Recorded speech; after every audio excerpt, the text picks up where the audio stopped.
আপনারা আগের পর্বতে শুনেছেন মেঘলা এক সাধারণ মেয়ে, লোভী সিংহ পরিবারের অলৌকিক বন্ধনের প্রতীক হয়ে ওঠে। বিয়ের পর জানতে পারে সে শুধু টাকার খেলায় একটি সম্পত্তি। একদিন গুদামে খুঁজে পায় বিশ্বরূপের স্ত্রীর চিঠি, যেখানে লোভের সর্বনাশের ইঙ্গিত। চিঠির ভাঁজে লেখা বার্তা, মধ্যরাতে কুয়োর কাছে যাও। শুরু হচ্ছে দ্বিতীয় পর্ব। ওই চিঠির নির্দেশনায় আমি গভীর রাতে সেই পুরনো কুয়োর দিকে এগোলাম।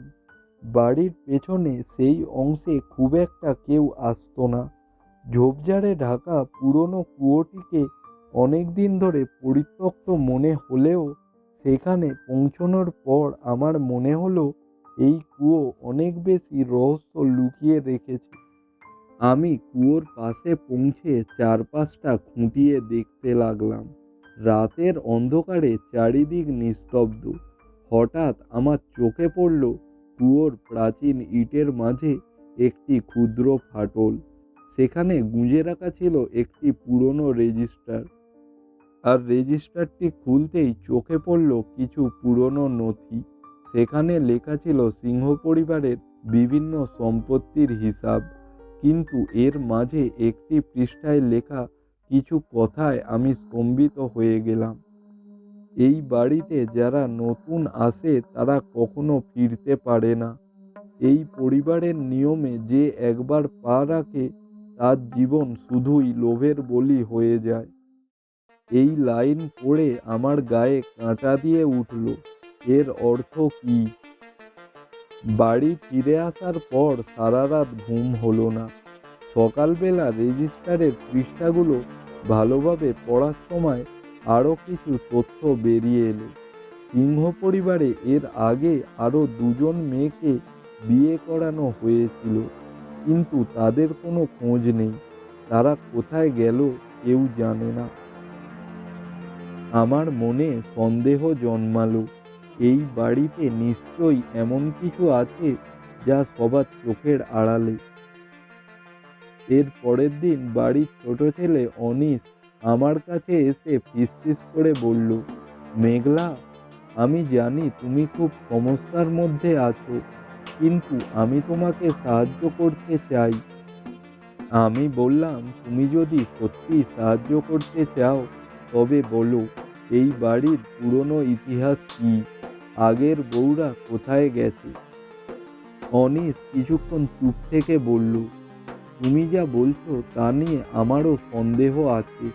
বাবা এই বাড়ির একচ্ছত্র ক্ষমতা ধরে রাখতে চেয়েছিলেন, তার জন্য তিনি কোনো নীতি মানেননি।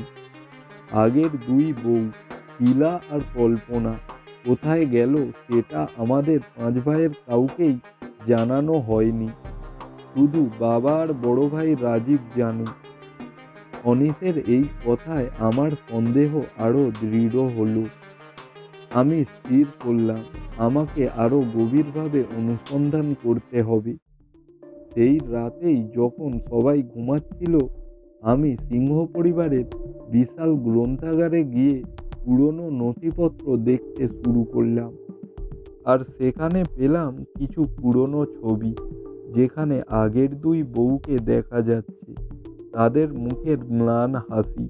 ছবির পেছনে একটি তারিখ লেখা ছিল, 1995 সালের জুন, কিন্তু এই ছবির পর তাদের আর কোনো নথি ছিল না। হঠাৎ এক ফাইলের ভাঁজে আমি পেলাম একটি সাদা খাম। তার মধ্যে একটি নোট লেখা ছিল, কল্পনা আর শিলা দুটি আত্মা যারা এই বাড়ির শিকলে বাঁধা ছিল। তাদের মুক্তি ঘটেছিল, কিন্তু তাদের রক্তের চিহ্ন আজও এই বাড়ির ইটের মাঝে লুকিয়ে আছে। এই নোট পড়ে আমার মাথা ঘুরে গেল। এর অর্থ কি? আমি সেই নোট নিয়ে সরাসরি নন্দিনীর ঘরের দিকে গেলাম। তাকে সব বলার পর সে আতঙ্কিত হয়ে বলল, তুমি জানো না মেঘলা, তুমি কত বড় ঝুঁকি নিয়েছো। রাজীব তোমাকে কখনো বাঁচতে দেবে না। যদি সে জানতে পারে তুমি সত্যের এত কাছাকাছি পৌঁছে গেছো।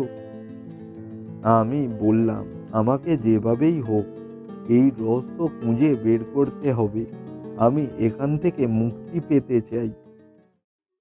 আর ঠিক সেই মুহূর্তে দরজার বাইরে পায়ের শব্দ শুনতে পেলাম।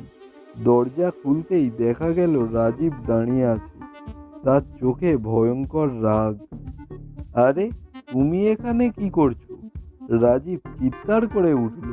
তোমার সাহস হয় কি করে গ্রন্থাগারের জিনিসপত্র ঘাঁটাঘাঁটি করার? আমি চুপ করে দাঁড়িয়ে থাকলাম।